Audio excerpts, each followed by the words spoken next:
we here highly resolve that these dead shall not have died in vain, that this nation under God shall have a new birth of freedom, that government of the people, by the people, for the people, shall not perish from the earth. Your character is interesting because in the history sense of it, you kind of one of the first lobbyists, I would say, and it goes from, you know, what you lobbied for, which seems like a noble cause, you know, even though it was some shenanigans that had to go on, to now we have the Jack Abramoffs and everything else that's going on now. Do you think that? I'm actually ignorant in terms of that. I feel terrible because I've had to deal with that question a few times today.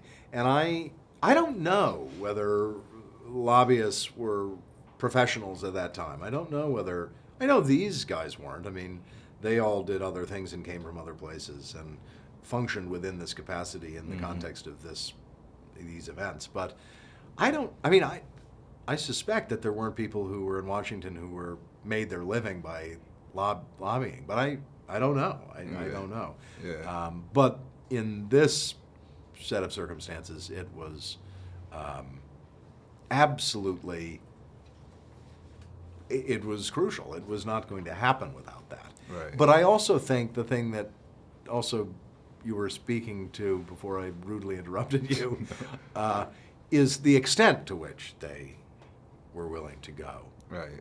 And that Lincoln was willing to go to resolve this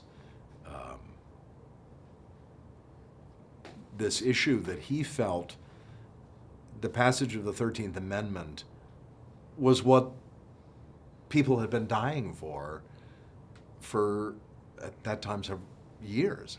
And in great cost of human life. And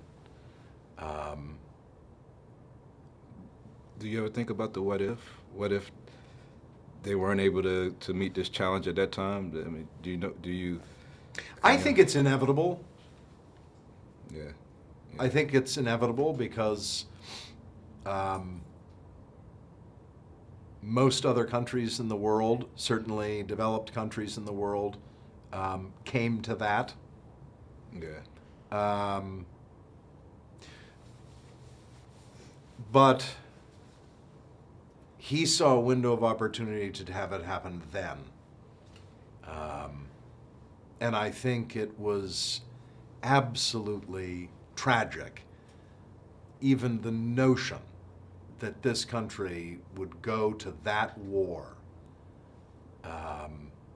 and put itself through that war, and at the end of it, to not have ended slavery would have been unthinkable to me. It just would have been shameful.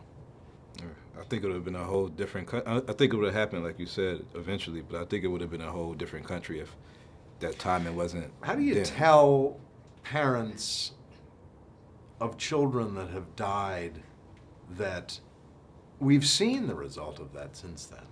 And it's something that this country has wrestled with in most wars. Right. But how do you tell parents of a child who's died in a war that their death was for naught?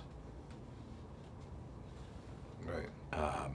And that's what that war was about. For more exclusive coverage of our latest news and entertainment, be sure to subscribe to our BlackTree TV channel, and don't forget to click on either arrow on either side to watch one of our most commented videos.